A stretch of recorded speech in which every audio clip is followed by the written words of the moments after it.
तकदीर।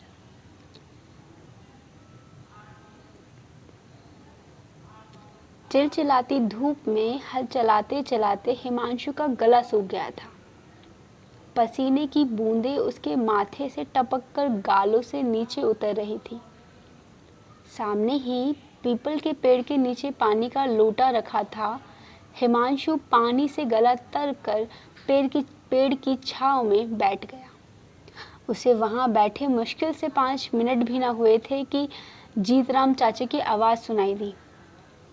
अरे आज तो हिमांशु भी थक गया, क्यों आराम कर रहे हो? क्यों क्या हिमांशु इंसान नहीं है? इतनी कड़ी धूप में हल चला रहा है तो थकेगा नहीं। इतने में सोहन चाचा की आवाज़ आई। अरे नहीं सोहन भाई, क्यों नहीं थकेगा? गांव में हिमांशु की उम्र के 2-4 लोग ही तो हैं जिनके सहारे खेतों में हल चल रहे हैं, वरना गांव में हल चलाने को बचा कौन है? हमारी उम्र में ही तो अब हल लगाने की कहाँ रही। जीतराम चाचा बोले, सो तो है, लेकिन अपनी उम्र के लोगों में हिमांशु ही सबसे अव्वल है। एक ही दिन में कितने ही खेतों में हल लगा देता है और व्यवहार में इतना शालीन कि सबका मन मोह लेता है। सोहन चाचा हिमांशु की तारीफें करने लगे थे। हिमांशु अपनी प्रशंसा सुन दो टूक बोला, अरे चाचा, क्यों धनिये के पेड़ पर चढ़ा रहे हो? ज़मीन का आदमी हूँ, ज़मीन पर रहने दीजिए। नौकरी कहीं मुझे मिलेगी नहीं, ऑफिसर तो दूर, चपरासी भी नहीं बन पाऊँगा, पर अपने इन 2 खेतों का राजा तो बन ही सकता हूँ। जुग जुग जियो बेटा, भगवान तुम्हारी उम्र लंबी करे। बस अब जल्दी से विवाह कर लो, तुम्हारे खाने पीने में लापरवाही नहीं होगी। बहू आएगी तो तुम्हारा और तुम्हारे इन खेतों का भी पूरा ध्यान रखेगी। हिमांशु कुछ न बोला, पुनः उठकर हल चलाने लगा और मन ही मन सोचने लगा, ठीक ही तो कहते हैं चाचा, लेकिन विवाह करेगा कौन? माँ तो बचपन में ही स्वर्ग से धार गई और पिता का साया ऐसे समय में उठा जब मैंने होश भी न संभाला था। दुनियादारी से बिल्कुल अनभिज्ञ था। हिमांशु नहीं सोच पा रहा था कि दुखों के पहाड़ उसी के ऊपर क्यों टूटते हैं। अपने पुराने दिनों को याद करते हुए अपनी अतीत में पहुंच गया था। उस दिन कितना खुश था वह जब राज्य स्तरीय फुटबॉल टीम में जिले का प्रतिनिधित्व करने गया था। स्कूल से आते आते बहुत देर हो गई थी। देर से आने पर पिताजी नाराज तो होंगे, लेकिन अच्छी खबर देकर उन्हें मना लेगा। तेज कदमों से वह पहाड़ी पगडंडियों पर दौड़ रहा था। घर पहुंचते पहुंचते धुर अंधेरा हो गया। लालटेन जलाकर अंधेरे को दूर करने वाला भी कोई घर पे ना था। पिता हैं, लेकिन उन्हें अंधेरे और उजाले में अंतर ही नहीं दिखाई देता। ईश्वर ने समय से पहले ही उनकी आंखों की रोशनी भी छीन ली। घर पहुंचकर हिमांशु ने सबसे पहले लालटेन जलाई और पिताजी को आवाज़ दी, कहाँ हैं आप? खुशी उसकी आवाज़ से स्पष्ट झलक रही थी और अपनी सफलता के बारे में उन्हें बताने के लिए वो बेसब्र भी हो रहा था। लेकिन कोई जवाब न मिलने पर उसे समझने में देर नहीं लगी कि पिताजी बहुत नाराज़ हैं। उसने देखा तो पिताजी अंदर अपने कमरे में चारपाई पर लेटे हुए थे। पहले चाय बनाता हूँ, पिताजी को तभी खुशखबरी दूंगा, ये सोचकर हिमांशु चूल्हा जलाने लगा। थोड़ी देर में चाय बनाकर वह उनके कमरे में पहुंचा। वह चाय का गिलास ज़मीन पर रखकर बोला, लो पिताजी, चाय पियो, अब गुस्सा थूको और सुनो, मेरा चयन राज्य स्तरीय फुटबॉल प्रतियोगिता में हो गया है, जिसमें भाग लेने लखनऊ जाना है। अच्छा, खेलने पर स्पोर्ट्स कॉलेज के लिए मेरा चयन हो सकता है।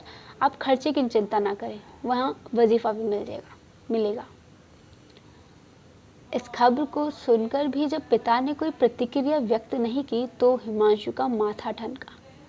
नज़दीक जाकर उन्हें छू कर माफ़ी मांगनी चाही तो देखा पिताजी लंबी लंबी सांसें ले रहे हैं और तेज बुखार में बेहोश पड़े हैं।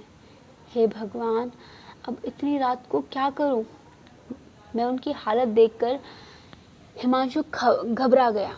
उसने पड़ोस में बच्चू चाचा को बताया तो उन्होंने तुरंत डॉक्टर बुलाने को कहा। बच्चू चाचा उदार थे। उन्होंने उसके हाथ पर कुछ पैसे थमाए और बोले, जब तक तू लौटता है यहाँ पर मैं रहूँगा। उन्होंने गांव के 2-4 लोगों को भी बुलाया, लेकिन गांव से 8 मील दूर डिस्पेंसरी तक इतनी रात को कौन जाएगा। एक तो जंगल का रास्ता, ऊपर से जंगली जानवरों को भय। लेकिन हिमांशु का मन सुबह तक प्रतीक्षा करने के लिए बिल्कुल भी तैयार न था। परेशान हिमांशु की आंखों में आंसू देख कमला चाची ने उसे ढांढस बंधाया। बेटा, हम हैं तेरे पिताजी के पास। अगर तू डॉक्टर को बुलाने अभी जाना चाहता है तो जा, देर मत कर। कमला चाची से आश्वासन मिलने के बाद हिमांशु अकेले ही ऊबड़-खाबड़ रास्तों पर निकल पड़ा। पहाड़ी पगडंडियां इस समय उसे खेल के मैदान की तरह लग रही थी। वह दौड़ता चला जा रहा था। डिस्पेंसरी से सटा हुआ डॉक्टर साहब का घर था। हिमांशु के वहां पहुंचते आधी रात हो गई थी। हिमांशु ने उन्हें जगाया और सामने पड़ते ही उनके पैर पकड़ लिए। डॉक्टर साहब, आप मेरे परमेश्वर हैं। मेरे बीमार पिताजी को बचा लीजिए। साहब, मेरे साथ गांव तक चल लीजिए। पिताजी अंतिम सांसें ले रहे हैं। कल सुबह चल सकते हैं, इस रात को नहीं। डॉक्टर साहब के वाक्य ने जैसे थके हुए हिमांशु की कम्र तोड़ दी थी। मेरे पिताजी सुबह तक नहीं बच पाएंगे साहब। और हिमांशु की आंखों से आंसू टपकने लगे। हिमांशु की विनम्रता और लगातार आग्रह ने आखिर डॉक्टर को चलने पर मजबूर कर दिया। रात 2 बजे के लगभग वे पैदल गांव पहुंचे। पिता की हालत और बिगड़ गई थी। डॉक्टर ने उनकी नब्ज टटोली और होश में आने के लिए दवाई दी, लेकिन वे अंतहीन बेहोशी की ओर जाते रहे। कुछ देर में 2-4 हिचकियों के साथ उनका जो मुंह खुला था, खुला का खुला ही रह गया। उनके प्राण पखेरु उड़ चुके थे। डॉक्टर ने उनका हाथ धीमे से बिस्तर पर रख दिया था। कैसे हैं पिताजी? हिमांशु ने व्यग्रता से पूछा। डॉक्टर ने कुछ न कहकर हिमांशु के कंधे पर हाथ रखा और बाहर निकल आए। हिमांशु का आखिरी सहारा भी उससे छिन गया था। पिता की अंतिम क्रियाक्रम की रस्म निभाकर हिमांशु स्कूल पहुंचा तो फुटबॉल की टीम लखनऊ रवाना हो चुकी थी। खेल के मैदान का यह जुझारू खिलाड़ी मैदान से तो बाहर हो ही चुका था, लेकिन उसे लगा जैसे असली जीवन की लड़ाई भी वह हार चुका है। बड़ी मुश्किल से हिमांशु ने अपने को संभाला और एक बार फिर उसके मन में इच्छा शक्ति जागी। अब उसने अपना लक्ष्य फुटबॉल का मैदान नहीं बल्कि गांव के खेत खलिहानों की खुशहाली को बनाकर अपनी माटी में खपने का मन बना लिया था।